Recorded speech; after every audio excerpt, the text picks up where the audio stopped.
Hey guys, and welcome back to The Legend of Zelda Majora's Mask. In this episode, we're going to be taking on Woodfall Temple. So let's start off by taking out our beautiful Great Fairies mask, and now I look pretty to take on this temple, as well as I can attract these stray fairies straight towards me. So, that's the main reason why I put it on. I didn't just want to look pretty or anything, but look at me. Link actually looks freaking creepy, actually. Okay. It's ridiculous how polished Link is within this game compared to even the masks. The masks actually are pretty polished, but if you compare Link to like other characters, you can really tell that Link is really detailed, especially when he has like on the Deku Mask and stuff. He just looks really high quality to everything else. But alright, so this is Woodfall Temple, everybody. The first temple filled with 15 stray fairies that we have to collect, and right now we already have 2. Our goal is to collect all 15, the dungeon map, the compass, the item of the temple, as well as the boss key, and then take on the boss. So that's our objective, and we'll be able to do it with these. It's actually a really easy temple, with it being one of the first, or the first temple within the game, but then again, there are only 4 temples throughout this whole game, so yeah. Anyways, that stench. This place stinks just like the poison swamp. Maybe because this is the source of the poison swamp. You ever thought about that, Tattle? Anyways, we need this Deku stick for what's up ahead. Let's go ahead and head down here. And let's start off by killing this. You gotta kill this guy, guys. If you don't, you're gonna miss out on a freaking stray fairy. Actually, oh, there you go. Okay, I was gonna say, wait, does it not come out? But yeah. So some enemies drop stray fairies, which is kind of random, because when you think about it, there are 15 stray fairies within the temple. And, if you don't kill every enemy, you might be missing one. But this is like the only enemy we have to worry about killing to get a stray fairy. Now we already have 4 because 1 stray fairy was in this bottle. They did change out some of the stray fairy locations within the game. I will point out which ones they changed from this game to the original N64 version. But either way, I know where both locations are, so you don't have to worry. I'll be getting them all either way. But yeah, I mean, even if you do know where they are in the N64, most of them are in the exact same location. Just some of them are changed, and it's not that hard to find the ones that are removed. Like this one. There would have been one right here in like a beehive, but instead they moved it to over here. And you can actually see it. There's like a beehive up there. So we're going to have to get that stray fairy when we actually have access to that area. So pretty much all that we have to worry about is, just we're going to have to pick it up later. I wonder if the Great Fairies mask will glow right now. Let's see. Alright, so if the hair has particles like that, like small pink particles shooting out of the giant hair locks, you'll know that there's still a stray fairy in this room. So I'm going to go ahead and enter this room with the Great Fairies mask on. Look at that. There are no more particles coming out. It's not magical shampoo or anything that Link uses for this mask. No, it's actually indicating that there's a stray fairy within the room, and you must look for it, I guess. So if you want to know whether or not a stray fairy is in the room you're in, just go ahead and put it on and see if it does that. It's a really cool feature, making it a whole lot easier to know and find all the stray fairies within a temple. Anyways, these guys, I believe, are snappers. Let's go ahead and have Tattle tell us. Yeah, it's a snapper. What you want to do is you just want to go ahead and dive, jump right out, and by doing that, you can easily kill them because you're going to hit them in their weak spot, which is their belly. And once you do that, we're going to get ourselves, I believe, the dungeon map, which is not so important because pretty much each area you discover within the dungeon, you fill out a piece of the map. But with the dungeon map, it fills out all locations you haven't been through yet as well, which I guess makes it convenient. But yeah, so we're on night of the first day already, which isn't bad. We've done a lot, but it still feels like time is going a lot faster than it normally would within the N64 version. I believe when you play the inverted song of time in the N64 version, you have a lot more time. So yeah.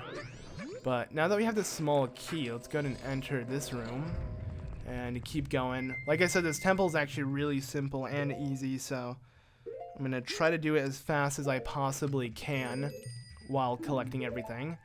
And one thing I want to pick up right now is this. I don't want to forget about it, but there is a stray fairy located right here. It's so satisfying to hit things with the bubble, by the way. And there would have been a stray fairy right under this this walkway, but there isn't in this version of the game.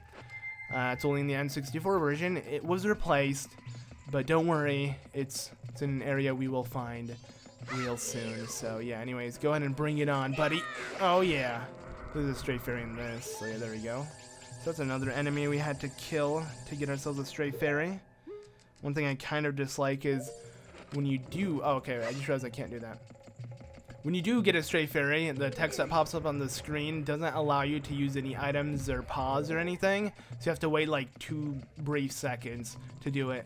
I know that's like a really dumb complaint, but it kind of bothers me for some reason. It just really does, so yeah, but anyways, I'm gonna light up this area so we can get ourselves the compass. Another not so necessary thing that we really need, but you know, I'm 100%ing the game, so I'm getting everything I can get, and it's just good to get. And look, we just have to kill these guys. Wait, where is he? Okay, there we go. These guys aren't too hard to kill. Just like that, they're dead. I'm gonna try to stand in the center to have the chest appear under me. God dang it. You can actually stand on top of the chest. If you do, when it spawns, Link will literally be on top of it, and I find that pretty funny. I always try to do that, but for some reason I've been off. Anyways, I love the animation the Deku Link does when he opens the chest. Like how he jumps in and then like gets all excited that he got the item. It's really lifelike, which I appreciate. Okay, I did not mean to do that. You know what? I'm just gonna go ahead and not have this out. Yes, I think having something else out would make a little more sense, but let's go ahead and move this up here. Also, yeah, you got freaking, I believe, butterflies that follow you, and they will hurt you if they come near you because they're obsessed with fire. So just beware of them and continue on. And I just realized when we were there, we could actually see the boss room and stuff. But be careful, I sense a lot of evil here. There's a lot of evil. There are these guys, which are known as black bows, and basically, they are just annoying little things that you have to kill with eyes. We're gonna go ahead and do that. We just have to find all of them in the room. You want to make sure you kill all of them, and then you want to light the whole room by transferring light with the torches, which I will get to in a second. Let me just make sure all of these guys are dead. I believe it's actually easier to kill them as a Deku scrub because you can easily spin around, but I prefer using the sword combat. It just feels so much better. And is that all of them? Huh, there's still one more somewhere. Where are you? Unless I need to kill him again. I doubt it now. Oh, you do. Huh. I'm not sure if they intended that, but the Deku Baba actually respawns. So if it respawned like a second after you kill the last one, the chest wouldn't appear, which is kind of weird how that works. They should only have it where you kill all the black bows within the room and then the chest containing the stray fairy spawns instead of having to kill this guy, because you can tell he's back again. The reason why they do that is so you can get more Deku sticks just in case you lose one or two. But yeah, like if it burns out or it breaks or anything like that. Anyways, head down this room, and this is the stray fairy that they replaced. They added this stray fairy in this part of the room instead of having it in that room where there was that wooden walkway. Let's go ahead and kill these guys though. Oh yeah, that was epic. Killing both of them with one Deku bubble. And make sure you don't fall down here or even try to jump over these freaking holes, because if you do, you will fall down into the main room within the temple, and that is not fun to do. So yeah, but yeah, we got ourselves the stray fairy that was in a new location, and now we can just continue on and not worry about anything else. Please tell me I'm gonna make it. Okay, we're good. Alright, so this room is pretty straightforward once you do kill all of the enemies within this room. All you do is pretty much just fly your way straight to your destination. And yeah, so far so good. We're almost done with the temple actually, so this is going by really fast. And what we need to do here is we need to step on the switch. Alright, so one thing I don't understand is why they added 2 ladders. One will suffice when you think about it, because they both lead you to the exact same area, so never understood that. But speaking of which, remember this room, how I noted that there was a stray fairy in here? Well, let's go and pick it up. Now we have 9. Alright.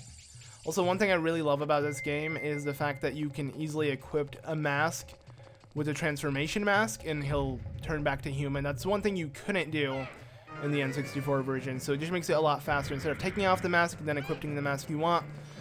And normally I would always do that with the bunny hood, just transition from like Deku scrub to bunny, because I love having the bunny just moving fast. All right, you gotta stop. This guy's like literally trolling me by moving all around.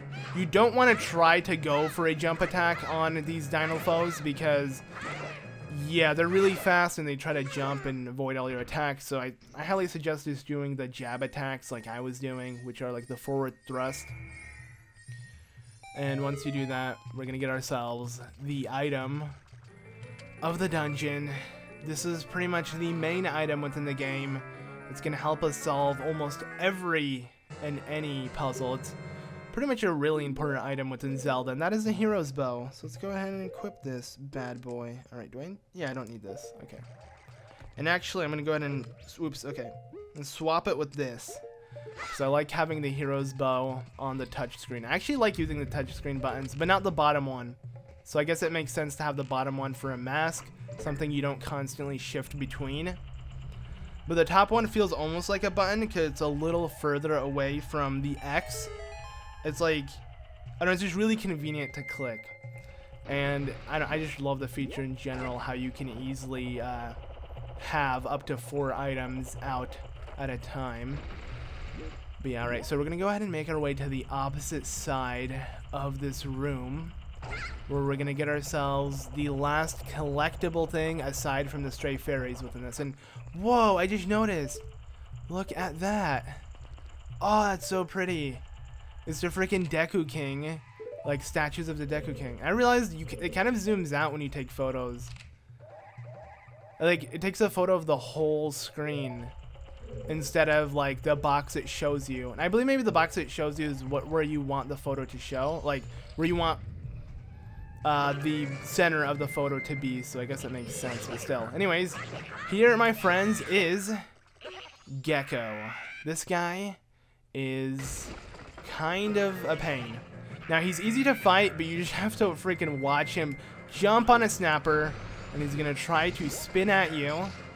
And once you do that, you have to quickly shift back into a human, take out your bow, and shoot him down with an arrow. And you're just going to sit and rinse and repeat this process until you kill him.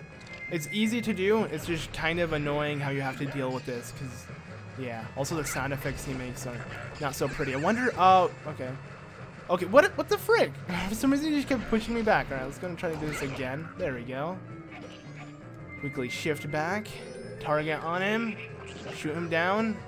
And jump back in. So just rinse, repeat. I believe it's like 3 times actually, and then we're done. And so it's not that long, but it's not that interesting of a boss battle or mini boss battle. I like stabbing people with my sword constantly. That's like my way of fighting things in Zelda. So I don't know, just having to constantly shift between Deku and arrow is interesting, and I mean it's a cool way to fight something. But yeah, if if you haven't seen me, normally I just like spamming my sword on anything and everything, but wow, that chest is really low resolution. But it gave us the boss key, so who cares? Let's go and pick up these rupees. And now we can make our way to the boss. We just have to get access to the boss room, which we don't have access to. Also, Gecko turned into a frog. Now, this is important because it's going to play off a side quest later on within the game. So keep in mind that Gecko is one of the frogs that you're going to see throughout the game. So, yeah, that is really important if you're looking to 100% this game, because you're going to have to come back here another day, another time. Or maybe the same day, just a different cycle, and fight him again. Let's just go ahead and pick this up. Okay, I was about to fall, which wouldn't have been much of a problem, but still. Now that we have this stray fairy, we're going to go ahead and run back here. And if you stand on the switch, try to shoot an arrow through this, you'll easily light this torch, which will actually clear all of the poisonous water within this room and have this giant thing start to rotate, which is convenient because it's going to make making our way around this whole place a whole lot easier. So let's go ahead and jump like this. And then, I want to be quick with this. Oh wow, first shot. Man, I'm proud of myself. But yeah, we want to light this torch and then quickly run over here. And now we have access to the boss room. God dang it, I did not mean to do that though. Doesn't matter though. We have ladders that we can climb. But yeah, now we have access to the boss door, but there's one more stray fairy I need to get before I decide to enter the boss door. And that can be obtained by turning into a Deku scrub here, entering this flower, and stepping on the switch that's located all the way over there. It's funny how they didn't change the music. Oh, I just realized I can't press this item. It's funny how they didn't change the music within this area. I think they would have, because it's really obscure music, but I mean it's what gives this whole temple the amazing atmosphere. Nice job, Link, trying to dive into nothing. Yeah, this is the last stray fairy we need to get aside from the remaining stray fairies that are all in the boss door. So yes, you're going to be getting 4 within the boss room, or the room that leads to the boss room. So let's go ahead and get ready to do that. Yeah, I really like this music. I just assumed they would change it because I found it really weird, yet they didn't, and I don't mind that. Anyways, here is the room, and oh geez, okay, let's go ahead and kill this guy. I'm just shooting him down. But yeah, in this room you're gonna get 4 really easy stray fairies. I feel like they just didn't know how to scatter the remaining stray fairies within this temple, so they're just like, okay, here's one, and then you're literally gonna get another 2 in just a second. So yeah, and then there's one over here, which I'm gonna go ahead and grab as well. We just need to hit this and put on our mask. Come here, give me a kiss. Oh yeah. Okay, thanks. All right, now let's see. I'm just gonna go ahead and grab the last 2 stray fairies. Also, who's that? Oh, come on. Okay, we didn't land in the water. Make sure he pays for that. Where are you? Hey, buddy. Ah, yeah. Just the way the freaking bubble pops is what makes it so satisfying. It's amazing. Alright, so here's another stray fairy. Alright. Now, you may say, where's the last one? It must be really, you know, out of the sight and not easy to find and stuff. But no, it's just right over here. I guess it's not something you would expect, but what am I saying? This is pretty obvious. But yeah, it's all 15, my friends. Now, we just need to make our way to the boss and take it on. And to do so, we just have to hit this switch. Also, another feature I realized they've added is the fact that the switches glow. This amazing golden glow when you do hit them. I don't know if this is timed. I think it is. Even if it is, we're going to make it in time. But yeah, I love the way the switches look when they are glowing like that. And well, my friends, it is time to take on the boss of Woodfall Temple. So catch me in the next episode as we do just that. Thank you all so much for watching. See you all in the next one. Bye.